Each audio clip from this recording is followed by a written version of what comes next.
இயேசு கிறிஸ்துவின் நாமத்தில் நண்பின் வாழ்த்துக்களை தெரிவித்துக் கொள்கிறேன். தெரிந்து கொண்ட சங்கீதத்தின் புஸ்தகம் 24ஆம் அதிகாரத்திலிருந்து ஒரு சில வசனத்தை தியானிப்போம். பூமியும் அதன் நிறைவும் உலகமும் அதிலுள்ள குடிகளும் கர்த்தருடையது.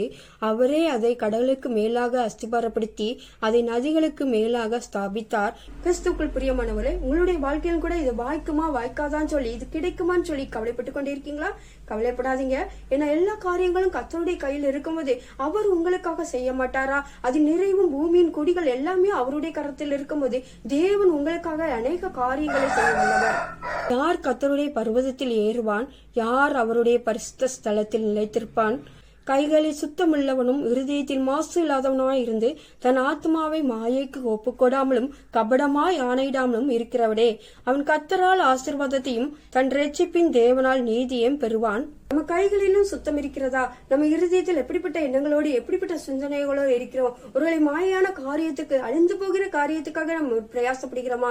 அழிந்து போகிற காரியத்துக்காக நம்ம பிரயாசப்படாமல் மாயான காரியத்துக்கு ஒப்புக்கொடாமல் நம்ம செயல்படணும். என்ன காரியமா இருந்தாலும் தேவனிடம் ஒப்புவிடுத்து அந்த பொய்யான காரியத்துக்கு ஆணையிடாமல் கூட நம்முடைய வாழ்க்கையில் தேவனுடைய நாம மகிமைப்படும்படியாக நம்ம செயல்படணும்.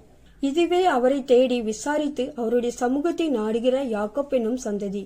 நம்ம தேவனுடைய சமூகத்தை நித்தமும் தேடுகிறோமா? நம்ம அன்னிதினமும் நம்முடைய வாழ்க்கையில் வேத வாசிப்பும் தியானம் சொல்லி தேவனுடைய சமூகத்தை நாடும்போது எந்த கவலையும் படாமல் தேவன் மீது பாரத்தை போட்டுவிட்டு அவர் செய்வார் சொல்லி விசுவாசத்தோடு நம்ம செயல்படும் போது தேவனுடைய கரத்திலிருந்து நம்ம பெற்றுக்கொள்ளலாம். அது மாத்திரமல்ல, நம்ம ஆத்மாவே மாயைக்கு விலைக்கு காத்துக்கொள்ளணும். உங்களுடைய வாழ்க்கையில் மாயைக்கு விலைக்கு எந்த பொய்யான காரியத்துக்கும் ஆணையிடாமலும் நீங்க செயல்படுங்க.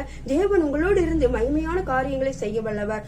சோஸ்திரேசப்பா, துதிகளின் மத்தியில் வாசிக்கிறவரே துதிக்கிற சோஸ்திரிக்கிற இயேசுப்பா, இந்த வேலையிலும் தகப்பன எங்களுடைய ஆத்மாவை மாயைக்கு ஒப்புக்கொடாமல் நாங்கள் செயல்பட உண்மையை மாத்திரம் பிடித்துக்கொண்டு உங்களுடைய சத்தியத்தில் மாத்திரம் நிலைத்திருக்க கிருபிச்சு வீராக ஜெபிக்கிறேன். அதன்படி வாழத்தக்க ஒவ்வொருவருக்கும் பலன் கொடுப்பீராக ஜெபிக்கிறேன். இயேசுவின் மூலம் ஜெபிக்கிறோம் நல்ல பிதாவே, ஆமென்.